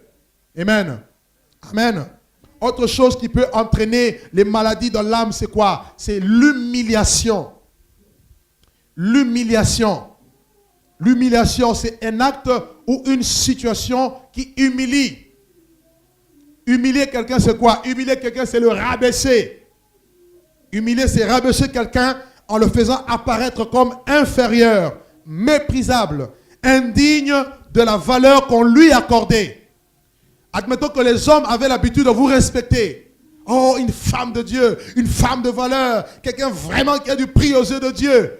Et voilà que quelqu'un va se lever, il va commencer à raconter n'importe quoi sur vous dans le but de vous salir, nuire à votre réputation, vous humilier pour que vous perdiez la considération des autres personnes. Et ça, ce n'est pas bon. Amen. Amen. Un enfant de Dieu ne doit jamais humilier les autres.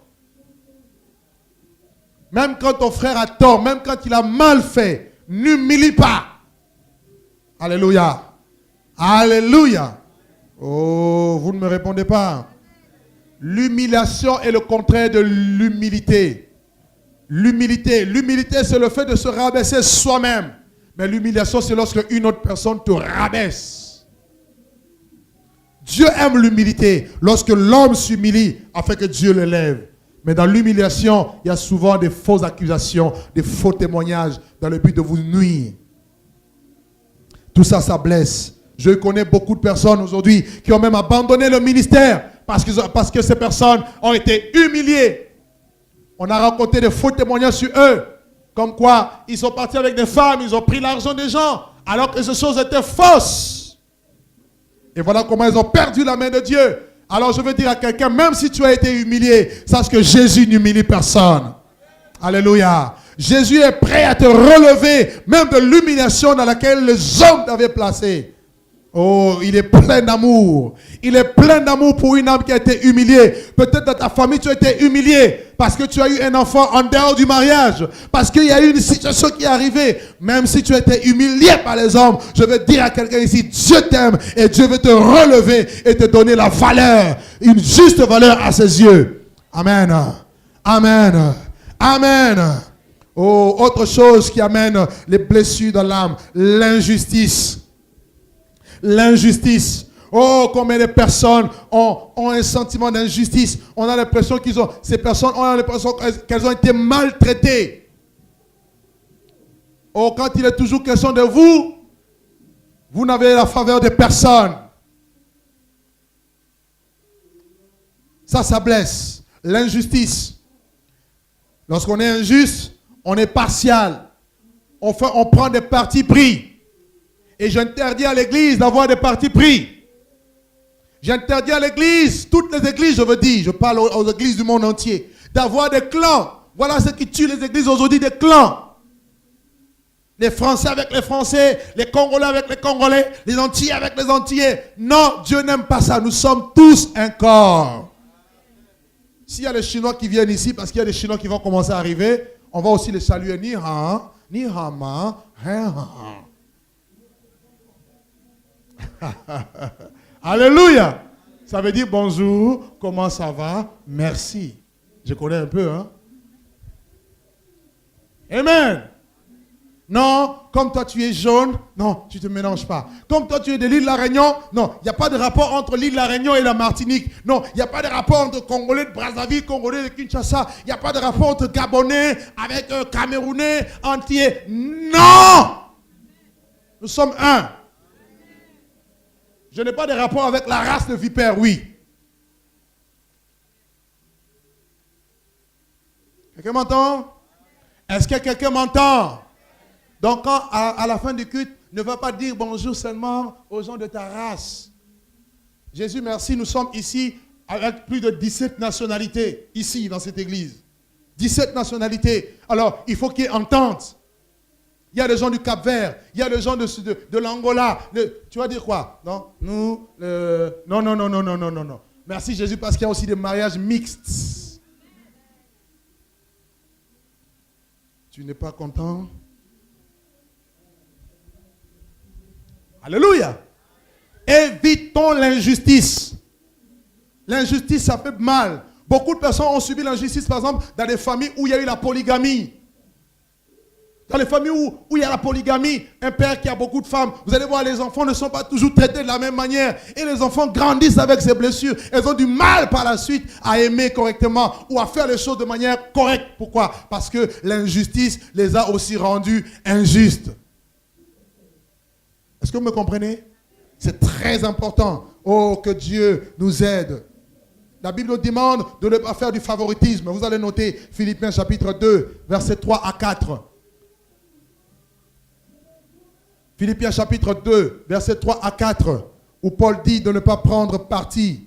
Frères, ne prenez pas parti pour les gens. Ne faites pas du favoritisme. Est-ce que vous savez que le favoritisme, c'est un péché? Philippiens 2, Verset 3, ne faites rien par esprit de parti ou par vaine gloire, mais que l'humilité vous fasse regarder les autres comme étant au-dessus de vous-même. Que chacun de vous, au lieu de considérer ses propres intérêts, considère aussi ceux des autres. Regarde aussi les intérêts de ton frère, de ma soeur. Je dois travailler pour ton intérêt. Frère, est-ce que vous savez que les enseignements que je vous donne, je ne dors pas. Je prends le temps de la prière toute la semaine, travaille pour que vous soyez bénis.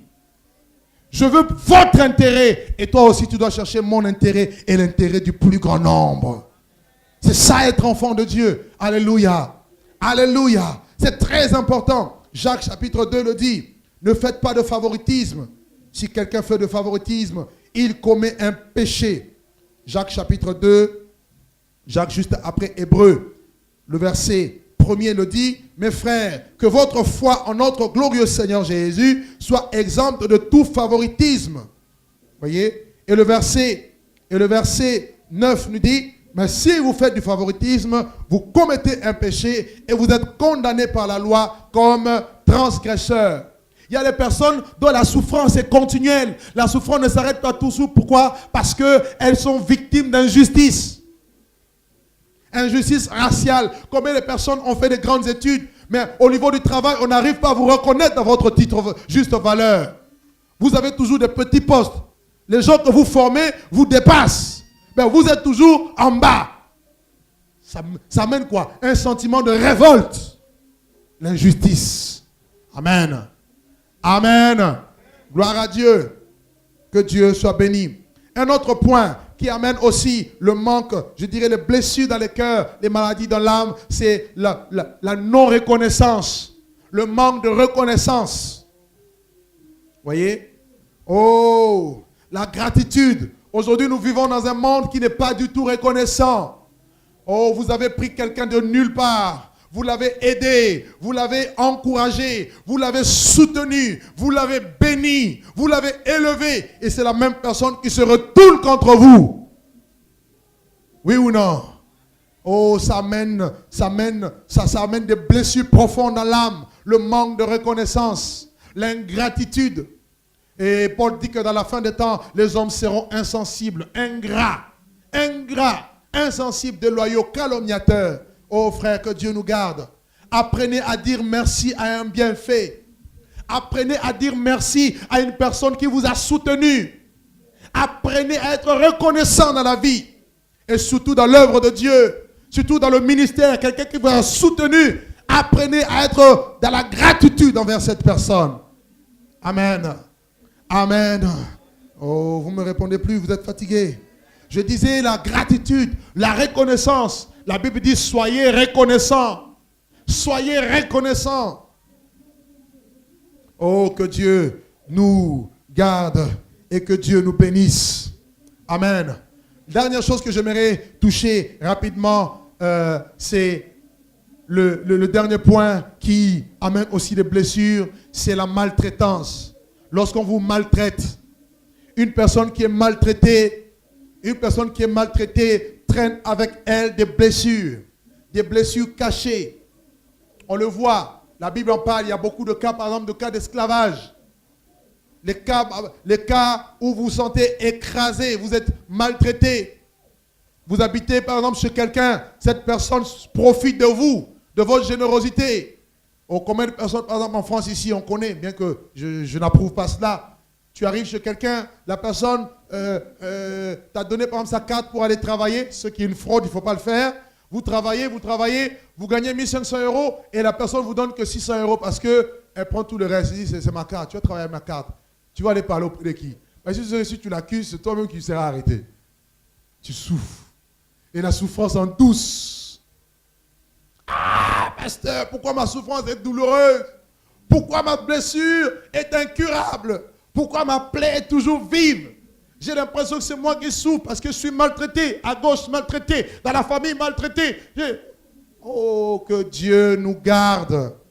Amen. Est-ce que vous avez compris quelque chose? Voilà les causes extérieures. Il y en a certainement d'autres. Je m'arrête juste là. qui affectent nos âmes, qui font qu'on a du mal à être fort, on a du mal à être debout et avancer avec Dieu. On fait que 2 pas en avant et on tombe. On revient, on vient quand dans le moment des réveils, la parole est prêchée, on est rempli de l'onction, mais au bout de quelques temps, c'est comme si rien ne s'est fait, rien ne s'est passé, parce qu'il y a des blessures profondes. Et Dieu veut d'abord guérir ce problème. Amen. Parce que si tu n'es pas guéri, tu n'iras pas loin. Ça, c'est la vérité. Tu n'iras pas loin. Tu feras 2, 3, 4 pas en avant et tu en feras 5, 6, 7 en arrière.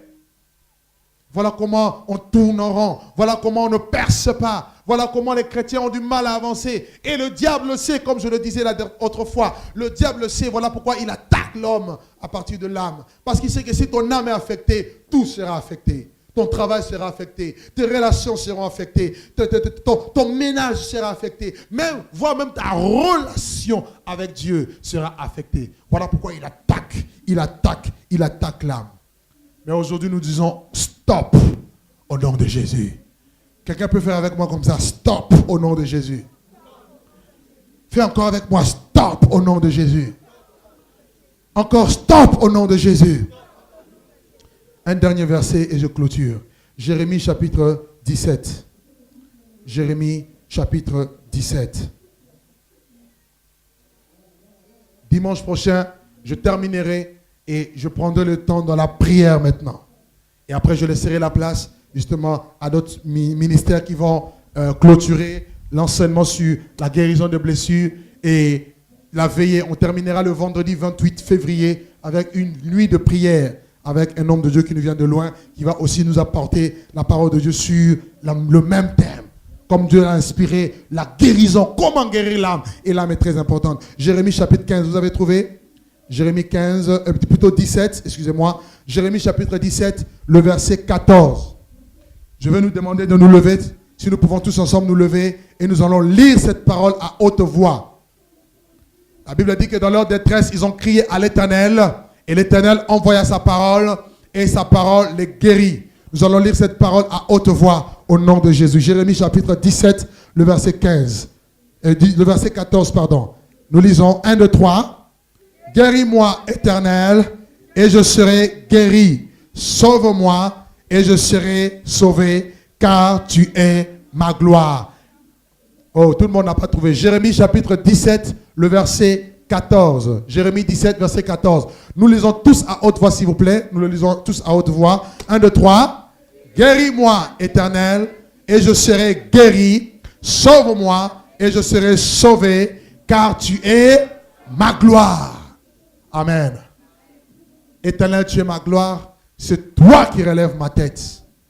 Même si ta tête a été abaissée à cause des blessures, humiliée, écrasée, rejetée, abandonnée, trahie, Jésus l'a été. Mais il est celui qui va relever sa tête au nom de Jésus. Seigneur, je prie pour ton peuple. Je prie pour chaque âme présente. Je sais qu'au travers de ta parole, tu as déjà guéri. Et je prie que l'onction de l'Esprit de Dieu touche et affecte chacun de nous ici présents. Dans le nom de Jésus. Comme on l'a dit, Éternel, guéris-moi et je serai guéri. Car c'est toi qui es ma gloire et c'est toi qui relève ma tête. C'est dans le nom de Jésus que je t'ai ainsi prié. Que tout le monde acclame Dieu et disant Amen. Amen. Amen. On acclame très fort le nom du Seigneur. Gloire à Dieu.